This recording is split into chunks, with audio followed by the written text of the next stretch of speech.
So welcome to The Art of Feeling Better, and my latest episode. I'm joined by my lovely friend Sonka, and we are in a beautiful hotel in Norwich, which feels like a million miles away from where we started from. Well, it is. Yes, it is. But because it is, it was quite a drive, but it was a really important journey because we have spent the weekend with a group of really incredible people. I think you'll agree with me that it's a privilege to be part of such a great group. And you will know from past episodes that one of my passions is my work within education, and this particular group is a group of other passionate educators and leaders that are spending some time sharing their stories, sharing their programs and their wisdom and their practices to look at reimagining education. Because whatever your viewpoint or whatever your standpoint, and I've said this so many times, the system does not work in its current form, and we all know that, and we're all sitting in that space, but it's very difficult to take action for many reasons. So we're looking at, we understand that, and we recognise all of those factors. However, we're not prepared to sit still and do nothing. So we're trying to wrestle and work out between us, what is it that we can actually do as individuals? What power do we have? What wisdom can we share? And how can we influence change? And we wrestle backwards and forwards between, do we try and kick down doors and force people to change? Do we collaborate on programs to try and help at ground level? Do we work with the teachers? Do we work with the children and the young people? And it's a big, the analogy yesterday was the eating the elephant analogy, wasn't it? Yeah. We've got a big elephant and it's really difficult to chunk down into small bite-sized pieces. But I definitely think we are making progress. And this weekend's been a good one. This weekend has been a good one. And another analogy was that we are all holding two different parts of this elephant.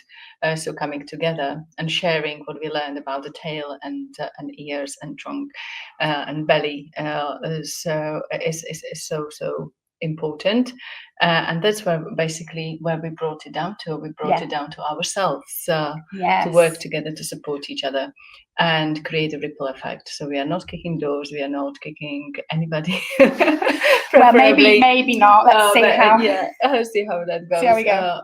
But we definitely feel like it's energy revolution. Yeah. And it's not physical anymore. No. And we need to bring it back to us, support each other, see let the world see what we're doing, how well we are doing it, how much results it brings. That was quite a revolution. And let the world come back to us. Yeah, let them come to us. That was such a penny drop moment. You probably didn't notice, because I was sat in the room and it was very end of 2 days, which was really intense.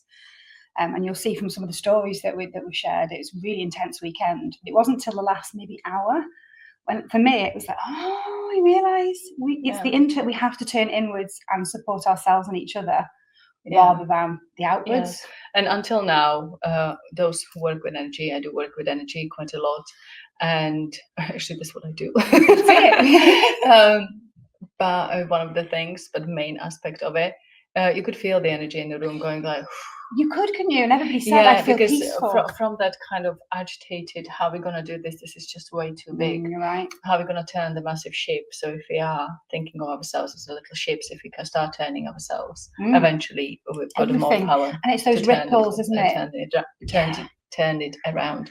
So definitely I felt that kind of relief. I was like, thank goodness for it, because we are already doing it. We don't have to go and try to figure something else out and put even more energy into it. We just keep doing what we're doing and supporting each other and making it bigger, a bigger force, stronger force, and force which goes from heart. So when I use word force, I think it's important to say there is no power force. There's not physical force. There's another force which we need to start using, I believe, and it's the energetic force. For those who are Star Wars lovers, that's exactly what we're doing. And that's what we're going to chat about a little bit today, isn't it? And I think we'll probably end up doing at least two separate podcast episodes. And I have another friend that I've done two with, because we have two different sides to our stories that are very relevant. but need to be separated out, I think. And one is the fact that we're both energy workers. That's what we do. We've got very different routes of how we arrived at that space, but we both have a deep understanding of how energy works and what we're here to do and how we're here to use that to support ourselves and others. But we have different backgrounds and different starting points of that journey. And I think we'll probably talk a lot more about energy anyway in this episode, but I want to do a specific one really to really help support people and pass on some of your wisdom on how it all works. And because of your background, I feel you have extra powerful story because you have come from a very corporate and a very male-dominated industry and shifted massively. And one of the reasons we wanted to do this episode was to kind of tie that in with education anyway. And we've done a lot of work now with educators. So we've spoken to people who are struggling at the top of their field, the head teachers, people like Chris Jones, who have moved out of education and are trying to shift from their leadership perspective. And we've also spoken to young people. We spoke to just some wonderful young people at the Wherry School yesterday to show us about how their approach and how incredible that space is, specifically for those with additional learning needs of varying degrees. And we focused on that a lot, how the school system isn't set up for any young people who have those additional needs. It's really incredibly harmful, not just, obviously for the young people, but for the parents and the teachers as well. We've also spoken to incredible young people like Harry, who are now out of that system and reflecting on how much harm was unintentionally caused to him by the system being inadequate and not fit for purpose. So we've heard all those stories, but I'm really interested in the similarities with our story through education, that really there was no issue. We are the success stories. We're the success stories. We're relatively academic, went through the process of getting good grades, A-levels, university. We tick the box and provide the data for all these big success stories within the current system. And there are many children and young people, and I work with lots of them, who are either high achievers with the label more able and talented, which I can't stand, because the pressure on those young people to keep that up is also not great. And also those who never get recognised. They're not naughty or disruptive. They're not in the more able superstar league. They just tick the boxes. They do it well. They get the qualifications. However, when they're adults, I then meet them along the journey again with this revelation of, I don't actually know who I am or what I'm supposed to do, because I never had the chance to explore that. And we talked about that. So this is what I would love to hear from you, and bring in whatever you would like to bring in about your current work. But if you use the lens in this episode of that education system and what you learned, what you didn't learn, and what you wish you learned, and share your story as much as you're happy to share. It's for me, the word when you were talking the word came to me as you were talking was compliant people. And when I say that, I mean, and I'm going to talk about myself, but I'm pretty sure many will relate. Compliant inside, not compliant on outside, but was it compliant on inside? And I went through the whole system. Just to give you a little bit of background, so you can pay attention. You don't have to try to figure out where my accent is from for next 30 minutes. I'm originally from Slovakia, so I was brought up in communism. And the good thing about that was, bear with me, there no one's ever said there's a good thing, which is great anyway, to have that perspective. Good thing about that from child perspective, because I was 11 when the revolution happened. And good thing about that everybody is wearing the same, is equal, everybody gets paid pretty much the same. That's how it looks like. So it's very easy to comply, because you don't see the differences. Everybody is taught to behave the same way. We didn't have to wear uniforms, but what is available in the shops, pretty much you just have a different color of the same, basically, to a certain point. So, and I'm not exaggerating, maybe a little bit, but not much. That's how I remember it as a child. So it's very easy. These days, you've got children exposed to so much. They've got their own information. We were only given information from teachers, from parents, from institutions, So it was much easier for them to keep us conform. Keep us to conform to all the rules we had to learn. Most of them we had to learn by heart. So it really was ingrained into us. So I was growing up in the system until I was 11, and then everything changed. The border opened, the influence came in, and the confusion came in, because suddenly what we were told is bad for I don't know how many decades. Our parents lived in something the world was bad and manipulative and whatever. Everything Western was not allowed. Suddenly the border opened, but we couldn't change quickly.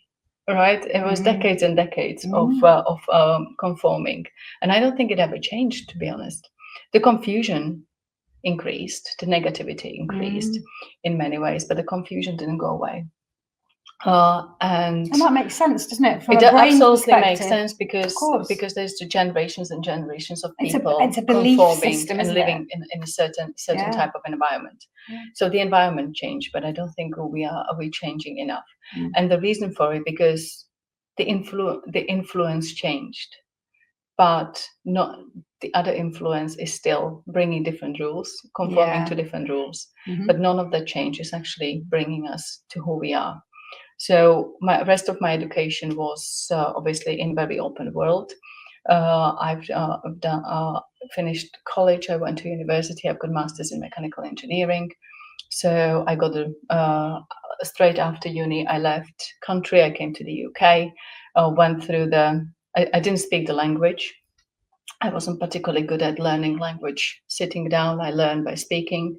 So coming to England, getting job at reception in a hotel, and within a year and a half. That's crazy when you said that yesterday, that you're not speaking the language, you get a job front of house. Yeah, I was actually put at reception. Well, they obviously thought my English is good enough. Adrenaline at interview must have kicked in. My English was obviously good enough to put me at reception in Scotland. Oh, it's insane. That's baptism of fire. Yeah, just that you definitely in. was. But brilliant learning curve. Obviously, I picked it up very quickly. First sentence I learned was like, "Can you please send me an email?" Yes, because phone conversations was no go. So it was really kind of opening up myself to different worlds straight away, but also finding out very quickly that I'm not fit to survive. So thankfully, with all the education and everything, I had to adapt very quickly. And it was very steep learning curve of who I am. I came with my best friend, so I wasn't on my own, which was massive help. She was a little bit more fit for life than I was. So thankfully, she kind of helped me a lot.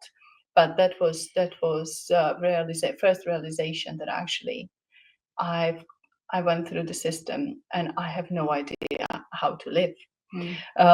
And obviously, since then, it's nearly 20. It will be actually 20 years this year since I came to England, and since then, it was the journey of self-discovery and learning to live the life. So, do you think your education in jungle? In the jungle. Do you feel now that your education started then? My life education. I was certainly once I got the job, I very quickly actually progressed into getting a job in engineering. So it was as a document controller, and then as a junior engineer. And I actually, when I left my career, I was chartered mechanical engineer. Wow. And I was lead mechanical engineer. So, and it was all within pretty short period of time, if you think of it. So obviously my adaptation was very quick. It had to be. It had to be. I had no family here. You had no choice, did you? Yes, I had a friend, but I could have gone both ways. Thankfully, we absolutely love each other. So it didn't split us. It just made us stronger as a unit. But once I was in engineering, I was again in my comfort zone, because that's the system I knew. Somebody was telling me what my day will look like. Obviously, I have my priorities. You could conform, and it was comfortable. Yeah, and I could obviously organize myself and lead myself as an engineer, as someone in institution. but leading myself out as me, it was two different things. And I think it's very important to realize in education that at the academic level, I think it gave me so much. I would do it all over again to get that knowledge, because it's completely different way of looking at life. And every education, there is so much into it. And I can see even in with working with my colleagues, people who come from experience side have completely different qualities to bring than when I bring than us who come from academic side. And it's both very much needed. As long as you choose what works for you and then bring it to the table. But when it comes to life skills and when it comes to surviving and thriving, not just surviving but thriving and coping and resilience. And actually, I'll come back to resilience a little bit because as I said that word, I would contradict myself a little bit, which I didn't realize until now. But I think it's important to realize that we need both. But I think summarizing it, if I have a life skills, the academic wouldn't be that important. But if I don't have a life skills, it can go very badly. So thankfully, you've got both. I've got both. I've got both now. But I started to gain my life skills at age 24. As an adult, and it's just not the academic world is not real world. Let's put it that way. That's a really good way to frame it. And when it comes to resilience, that's why I stopped myself, because I just feel like resilience, both worlds give you some. Yes, I agree with you. Some kind of gifts for resilience. So it's just whether you are pushed over your capability at that particular moment or not.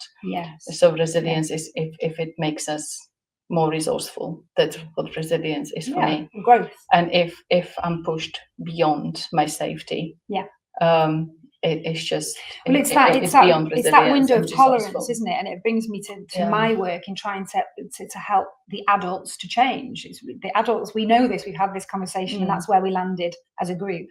It has to start with us. We can't just keep dictating to children, you need to change, we've messed up, therefore you must change it. We've got to do it, haven't we? And having that understanding at a very basic level of the brain and neuroscience and window of tolerance, it's very easy to see when a young person is being stretched.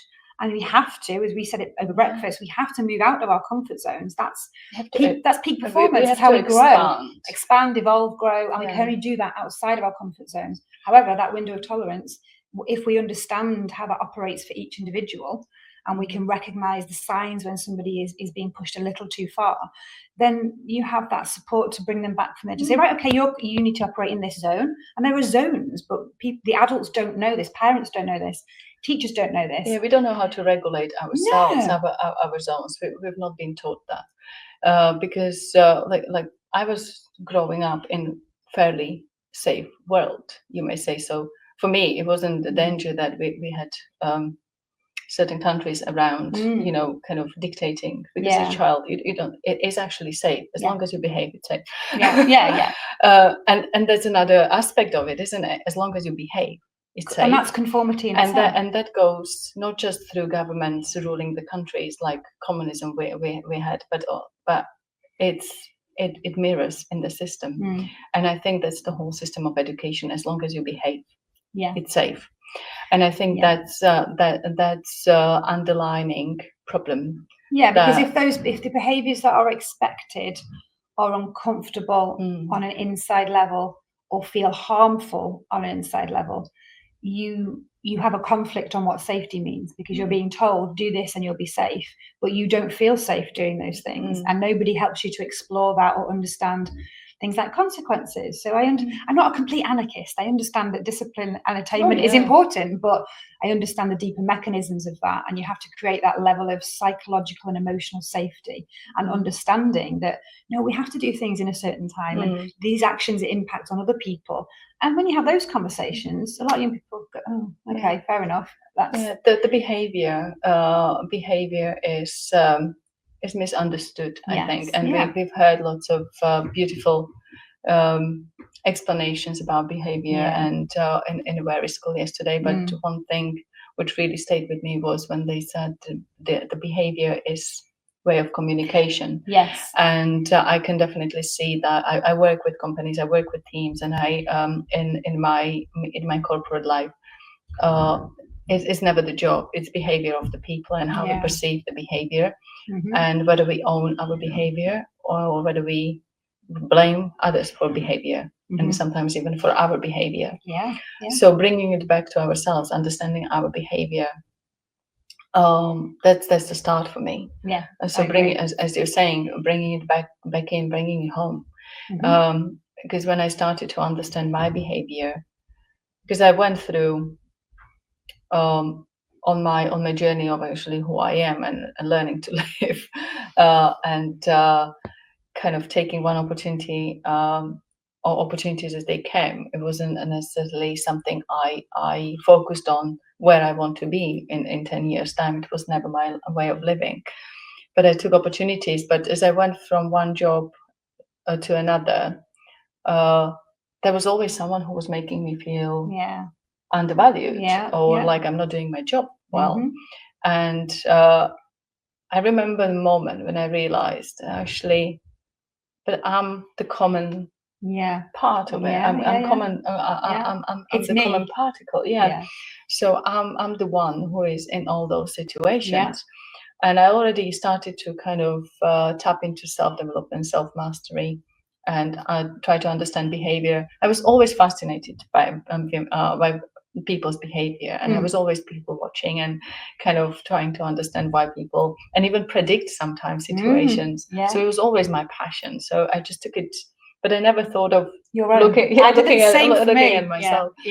So when I started, actually, I was like, how do I behave? You know, and why is this pattern repeating? It's powerful learning, isn't it? I think that's the same for me. And I remember the moment driving from work after the day of which felt absolute rubbish because I spent half of it on toilet crying because somebody upset me because I didn't feel. Everybody else, you blame. You're like, why are you all doing this? And then you realise. I was driving home. I was like, hang on, this is me. You know, it keeps repeating, and they're actually quite nice people, and it's not just me. If they are not quite, it's not just me. Why am I taking it personally? You know, they don't just cherry pick me. And that was the moment when everything changed for me, and I started to observe it. It was like, okay, so they are confirming what I'm already thinking. And or what they are confirming I'm already thinking. And I realized that actually I didn't feel like I'm good enough coming from this world, you know, even though I was probably the only one in some teams who had master degree. But it didn't give me, it gave me budge, but it didn't give me confidence. It didn't give me self-valuation. And so I always felt like any comments on the documents which were excessive, personal. You know, it was all personal. So obviously it wasn't creating great relationships because then people tiptoe around me and you get defensive try to and it's just not nice, and we know the story, we all been there. But that moment driving home, turning out from the car park, I remember where I was like flipping hell. You know, like and I remember driving for like a few meters. I was like, okay, this doesn't feel good. But I can't unsee it. And that point led me to where I am now, and more and more self-development came in, and more knowing of who I am. It's that self-mastery, isn't it? Absolutely, self-mastery is the biggest one, and that's the core of my work. And you always get it, don't you? I'm going to ask you about your work in a second as well. I think I'm going to ask you about your work. I know that we want to. Well, we got this time. It's fine.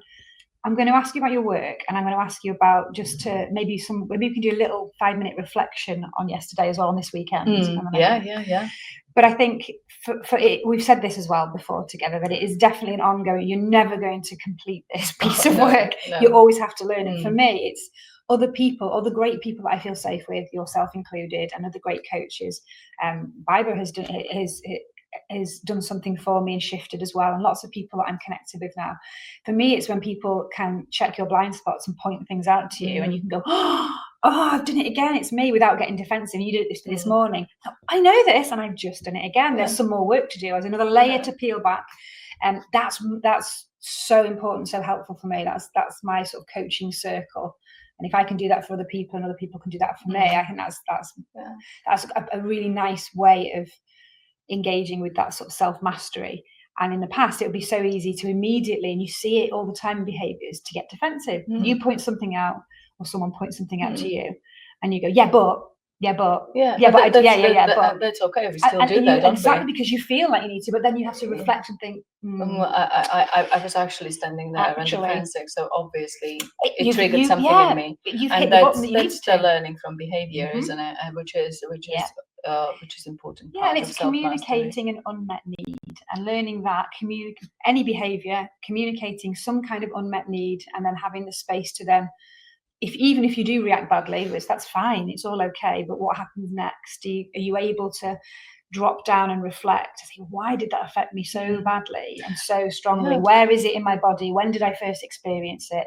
How can I move it through? I don't need it. So 100% agree. And also the conversation over breakfast could have gone, I would have seen and felt, you would have, if you were defensive, and I would go, because we are all both aware. And this is the good example when people start being even just aware of behavior and understand that, because the conversation could have gone, if we weren't aware, conversation would have gone, do you realize what you just said? You just and you would go, no, and I would go, oh, she's a little bit touchy, and I would and that would be relationship kind of a little bit chipped, because I would have potentially felt, you just judge, I just said something and you judged me immediately, but my instant reaction was, it was a gratitude. You're brilliant, thank you, you just checked my blind spot for me. And that's because we are both aware of that learning from our behavior is the most important. So the conversation when, do you realize what you just contradicted yourself with what you actually want? It's like, I did.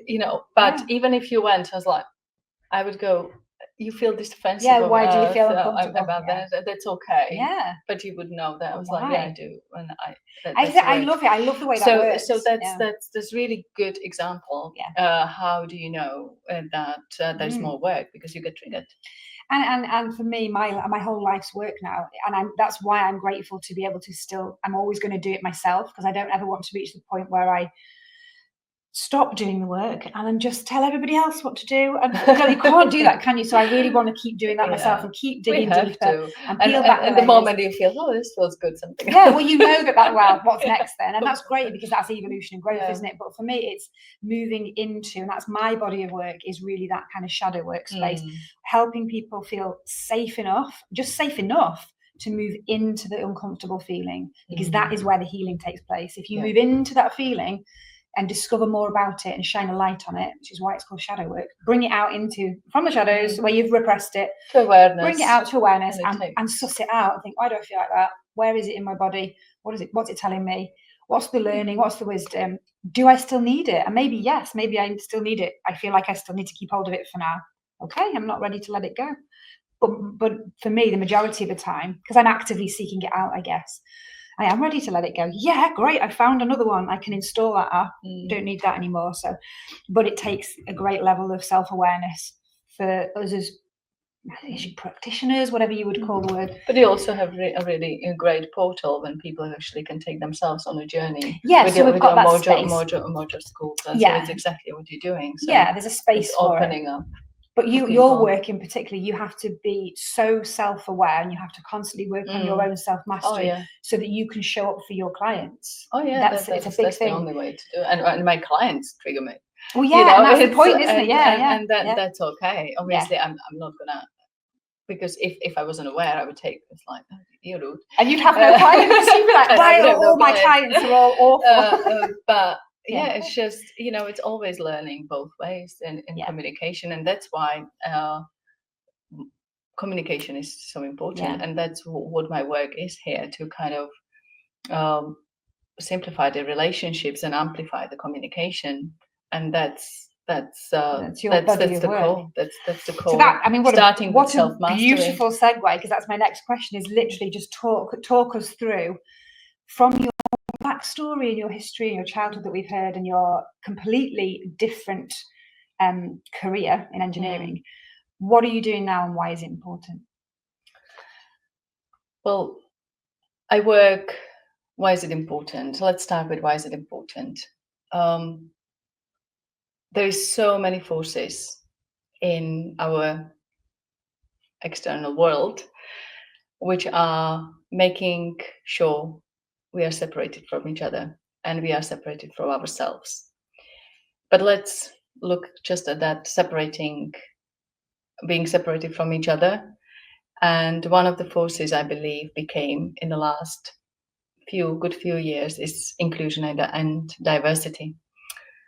And controversial, really controversial. Maybe we've had a great conversation about this. We did have a good conversation about that, but I really would like us to take a moment and let that sink in, because I feel like we are creating boxes with labels on them, how to use certain people a certain way because they look certain way, because they behave certain way, which is different to normal. Who says what normal is?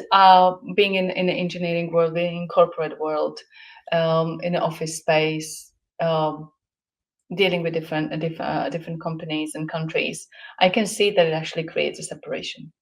It creates resentment to go and talk to people. It creates apprehension, and even I would take it as far as fear of communicating and engaging with people, which may be a little bit different, because at the end of the day, different means danger for our brain. And basically, inclusion and diversity for me became inclusion and differences, and let's highlight them. So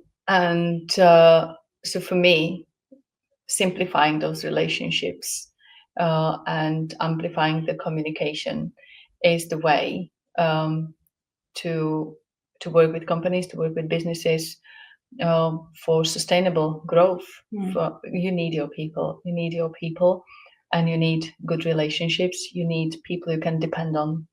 And if the relationships are chipped, you can't rely on your people. And people can't rely on each other because they will not wish to, because there is trust issue and all sorts. And we now call it inclusion, diversity, psychological safety. For me, it's respect and understanding of our behavior, and from there, understanding behavior of others. So that's my work. That's my core work when I work with companies and their teams. I think it's brilliant. And we had a really good chat last night. You know, when you go away and you stay in a hotel and you have these incredible mastermind groups and these agended meetings, and then sometimes in the toilets afterwards, or in the bar, or, you know, as we were having a little sleepover party, we did. You have the some of the more penny drop moments, and the impactful conversations can come from these sort of reflective spaces. And when you were articulating that to me and you were talking to me, and I was thinking about my own bias and my own perspective, and I was thinking about all the people that I've spoken to over the years and worked with over the years, and all my sort of friends and colleagues within that sphere of diversity and inclusion, whose whole life is built around advocating and promoting that philosophy. I was sort of recalibrating as you were talking my own thoughts on it. I thought, wow, this is really powerful. And I love this because I like the content. That's how I operate. Bit of controversy to make people think about their own perspectives. I thought, oh, this is great, because I'm able to do that now, and it's somebody else is giving me that opportunity. I thought, oh, what a brilliant point to make, because I've always assumed, as I said to you last night, of course I wouldn't want to be as inclusive as I possibly can. Of course I want to respect everybody and understand everybody. So as soon as that label and that philosophy crossed my radar, I jumped straight in. Well, yeah, obviously I am. And that's what it started to be. But I can see, and I didn't see until you pointed it out to me, and I started to critically think, actually, the work that I do now, and I can see actual physical evidence of what you're saying, that it's not, and when I say it, I can't really define what it is. Maybe the whole concept or philosophy of those words are not doing what they originally sought to do. They are actually doing the opposite. Like you said, they've been hijacked. That whole philosophy has been hijacked.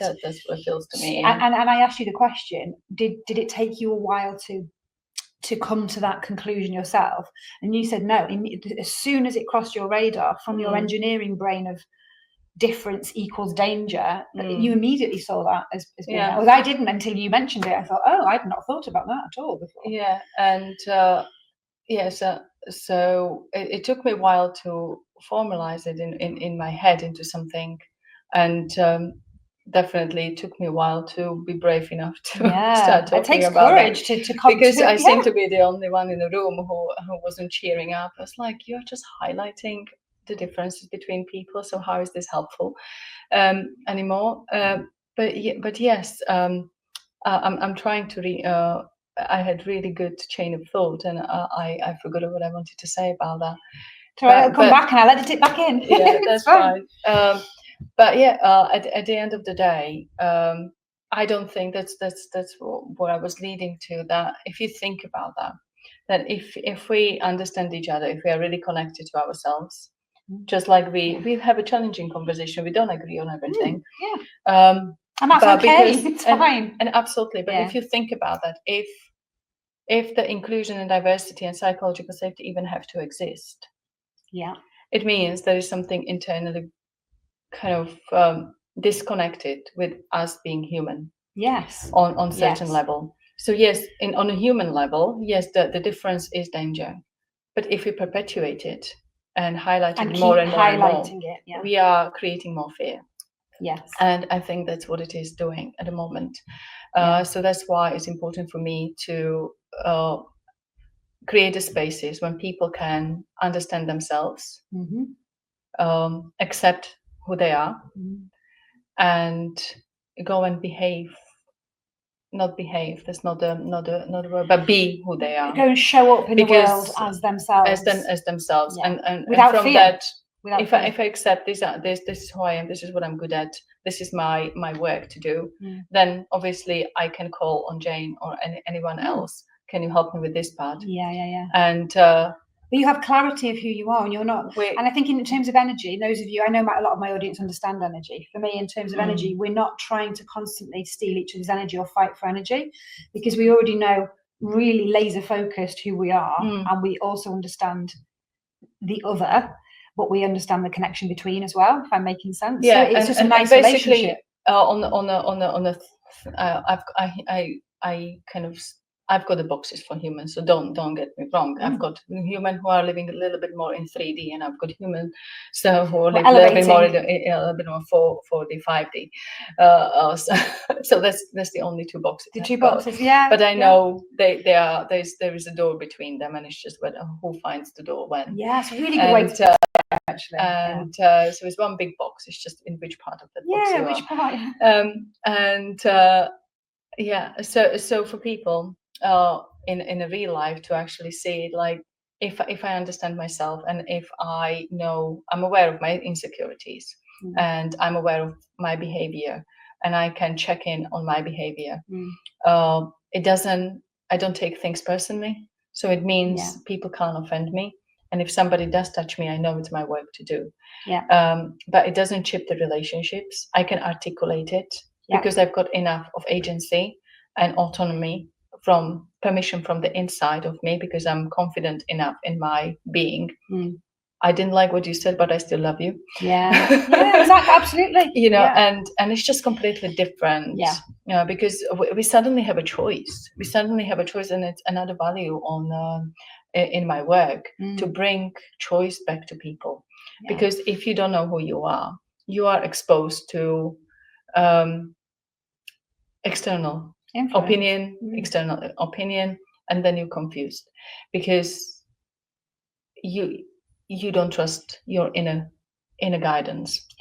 So coming back to inner guidance, into inner confidence, or what I call the inner independence, gives you the agency, gives you choice. Then you can communicate the choice. So the honest and open communication becomes just normal part of us. You can call it even putting the boundaries in place.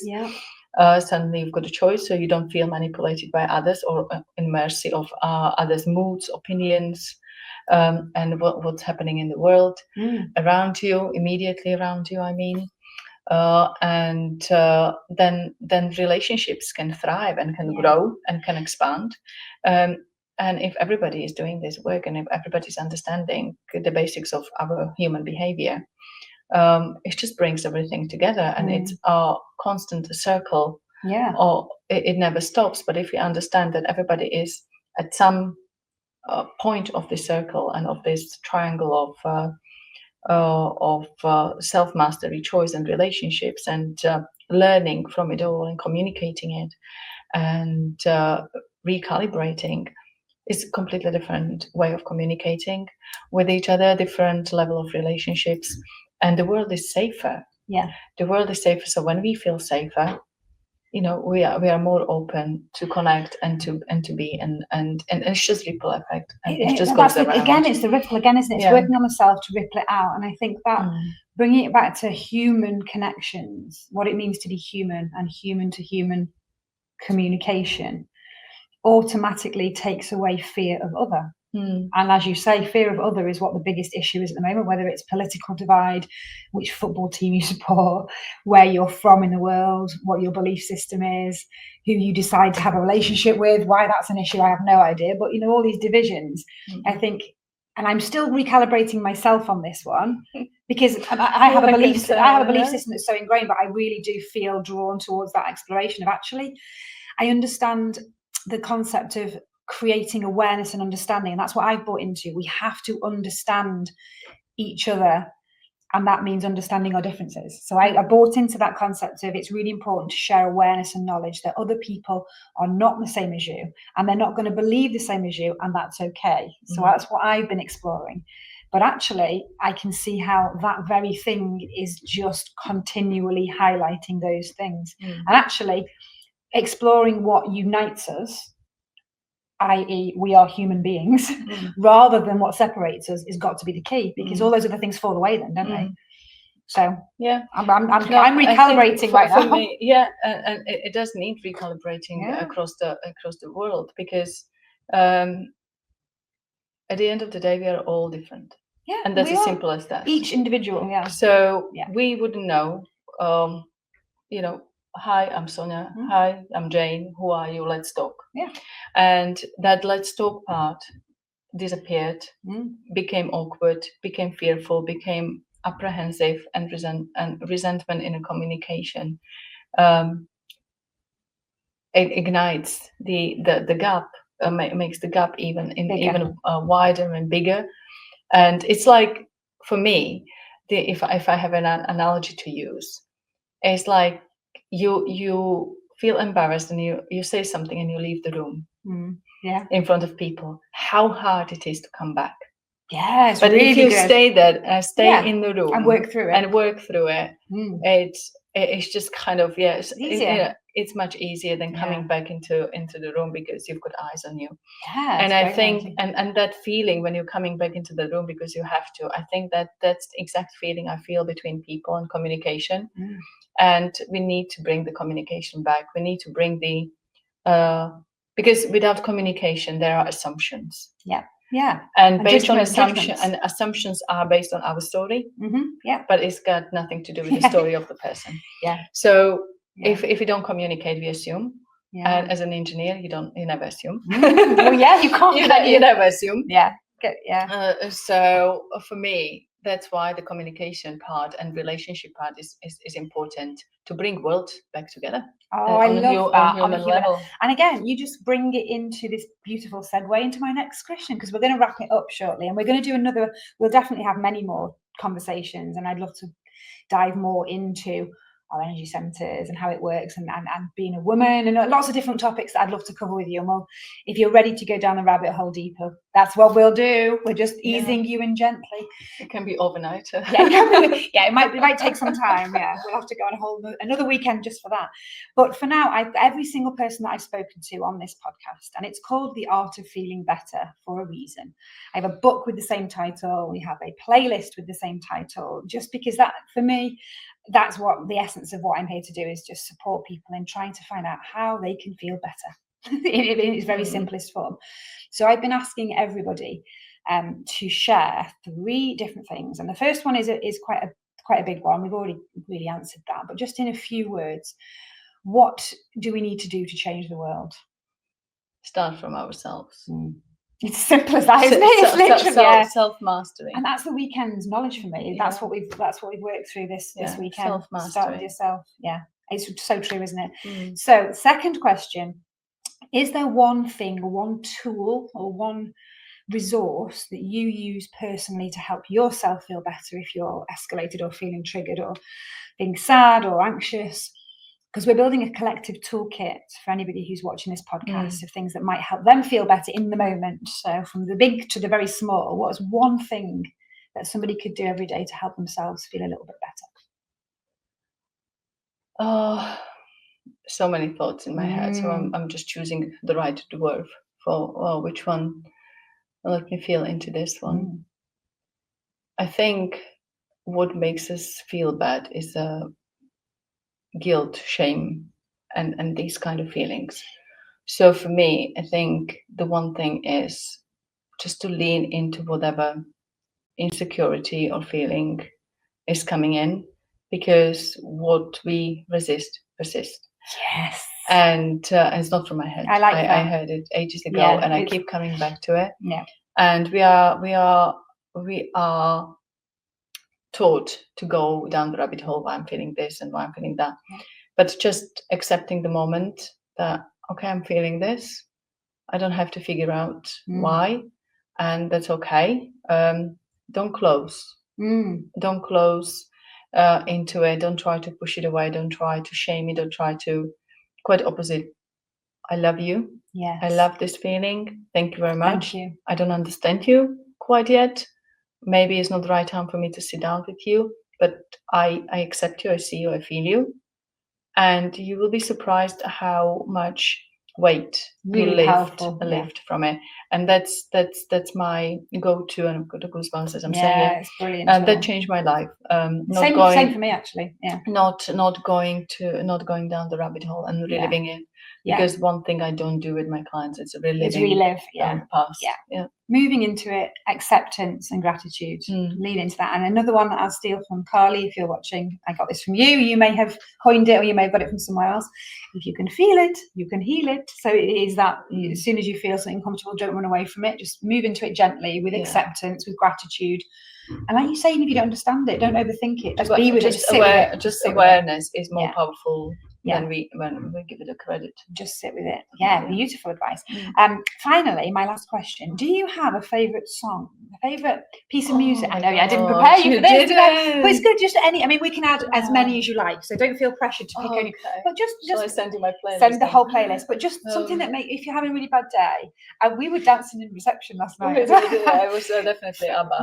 Nobody else was, but we were having a little thing. But is there one song that just instantly lifts your mood? Yes, and you will go like, really? Not expected. And it's and now I forgot the name of the band. Oh crikey! But it's Fear of the Dark, and I absolutely will have a look. I completely lost it. It's Iron Maiden's Fear of the Dark. I was trying to. I think she doesn't mean Iron Maiden. Yeah, she does. My husband's going to love you. Oh, that's going on the playlist. Great, you're going to love this. So it's. I was trying to think of any other band that's doing Iron Maiden. I was going to Black Sabbath, but I knew it's not them. So Iron Maiden, Fear of the Dark, and that song comes on every. I knew you were gonna do that because you would not expect that. Well, I made assumptions that you were not like. We're listening to Iron Maiden all the way home. No, we're not really. 5 hours of Iron Maiden now. Yeah, and the second one is a Trooper. All right, we are listening to Iron Maiden. Yeah. So that's why I never assume. You can't assume. I love that. So Fear of the Dark. Nice. Because just and it's just go and listen to it and lyrics. Yes. That's what we talk about, because we fear the dark, but actually that's where all the answers are. It's a great shadow work song. And the music. In the music, for me, it's everything I need in the song. Vibrationally as well, it shifts, doesn't it? Yeah, I just jump. When I'm cooking, song comes on, everything goes down. Yeah. If it doesn't, my husband takes everything out of my hand. Really? Because you're going. I'm off. So that's absolutely energizing. I know the title isn't, but I promise you, no, it's a great listen piece of to music. it. And if you haven't heard the song, put headphones on or a good volume. surround system. And do you know what the assumption will be when people look at the playlist? They will assume that it's me that's chosen Iron Maiden Fear in the Dark, because they know that that's my kind of music. So that would be no, so it wasn't me. Yeah, it is my kind of music. Beautiful. It's not only music. When you go on my playlist, you've got all sorts there. Spotify is absolutely confused with my choices. Yeah, it's good. I mean, doesn't know what playlist to give me. But eclectic taste is great, isn't it? Whatever you feel. Song. Okay, that's it never failed me. That's going straight on. Thank you so much. I'm going to wrap us up there because we always keep it to under an hour, and otherwise we'll start a new conversation. So I think we've covered a really nice amount. So I'm going to thank you for being my super special guest today. We've now got 5 hours of driving to keep talking, but we won't be filming that bit. So I'd love you to come back and do another at least one episode with me, and we'll pick another topic. I'll be more than happy to. Thank you. Thank you so much. It's hug time again. Thank you. Thank you, guys. Reach out, any questions, any runs, any conversations. Let's spread the word. Think in and talk. Yeah, absolutely. Brilliant.